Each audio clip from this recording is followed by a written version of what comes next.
Takes and rook a1 looks good. Check and takes looks good. Just takes looks good. Queen g3 and take the rook looks good. Just queen g5 and mate looks good. Just rook d8 and just takes looks good. Just take the rook and just trade the queens. Just queen e5 and take the bishop. Checkmate. Bishop g4 and take the queen. Takes and just takes looks good. Just trade the queens and rook d8 looks good. Just takes and king h8 looks good. Just check and mate. Check and mate. Oh, tricky knight. Tricky knight is still around. He's still around. It's extra dangerous. You can't land a fork. You're in a pin. And he doesn't have time to take the bishop. I think he might have been pre-moving queen takes knight. That's why he threw in bishop here. So it would be illegal. Oh my god. What a crazy game. Oh man. Oh, star game in the tournament so far. I don't think we're having a better one than that. Oh man, I love that game. I want to look back right now, but I'll have to wait. Really, I could go queen c3 maybe. Yeah, let's go queen c3. Threaten the mate. If he goes f6, I have knight e6 with the fork of the queen and the rook. If knight f6, knight e7 is winning. I mean, I guess he can play e5. But the worst case, I can always just take and win a pawn on b4 and then take e5 or take b6 because everything is just kind of hanging. So he plays e5, so I will take, and I'll take on b4. You can do that. Oh, hello. Hello. Boom, lakasha. Put that in your pipe and smoke it, son. Oh, yeah. Have a little smoke of that, boy. Have a little smoke of that. Have a little smoke of that. Put it in your pipe and smoke it. There we go. Lovely jubbly. Good stuff.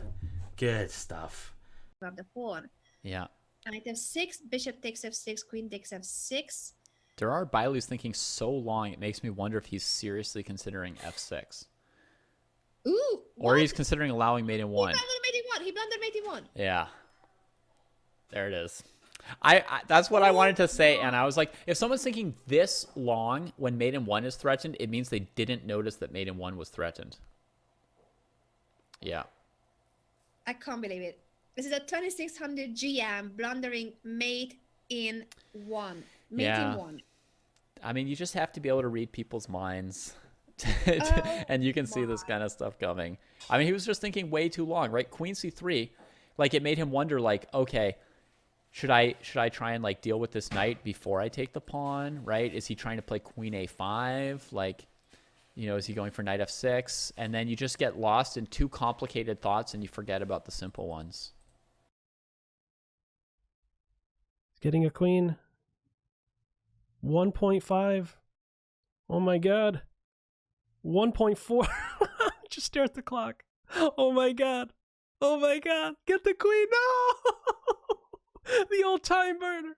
Oh man. Another one. Oh. Queen. Who knew it was going to come down to that? There it is, the fork. The final fork heard around the world. Just to show everybody on the analysis board. Mezhkov's blunders with king to d3, which we kind of saw coming given that he was under time pressure. Knight e5 check is a fork emote gone wild. X-rated. Fork emote Takes in the on chat, C6. guys. Fork knight. Fork knight. And Getting there.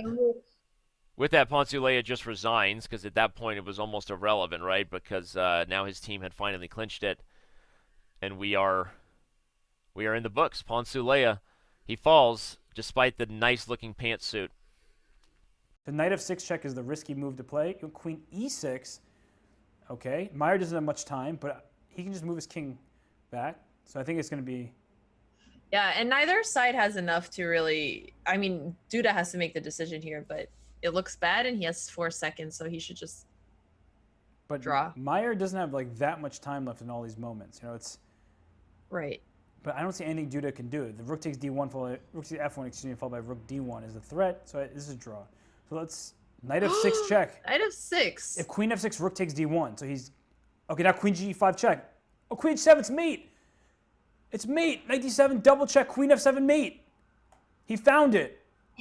I mean, it shouldn't have been a win. I think Georg Meyer blundered, but that was incredible play. That pawn's really fast. Right here. Well, he's defended. Wow. Both sides just queened. Who's winning this? Are we going to still have... Wow! I don't know how to assess this. Isn't it just going to come out balanced? It ends up balanced. Wow. There wasn't a way to win a queen for just a rook. Surprisingly. I'm going to his game. Because Mamedyarov is playing a 1900 and is not winning. Oh, okay. How is this possible? In fact, this is a forced draw. Knight takes e4 now, and then white can never lose. If you go knight e4 and then rook g8, and you're threatening to get a queen, there's no way to lose that. Yeah. Is he going to do it? I don't know. Yes! Or he's Go gonna, Jangdi. he's going to play rook g4 check and then take the bishop on d4. That's what he's going to do instead. So instead of rook g8, so king e4, rook g4, king moves, take the bishop, and then bring your king in and get a new queen. And then the rook has to sacrifice. Typical 800. Up a queen, up a minute, mate in one, not playing the mate in one, toying with his opponent. That's right, he's from Bosnia and or queen g7 and rook h8 mate. Instead of queen h8 mate. Oh man. Oh man, I want to donate money to this guy instead of kicking him out of my tournament. Sandy Bagger wins the 20. Well, it would be the next 24-hour stream. It would just be a 24-hour stream. Oh man, queen g7, rook h8. I never would have thought of that. I mean, I would have, but not when I was watching. Oh man, that was hilarious. Sandy Vega is my favorite player ever, although he's going to be kicked out of the tournament soon.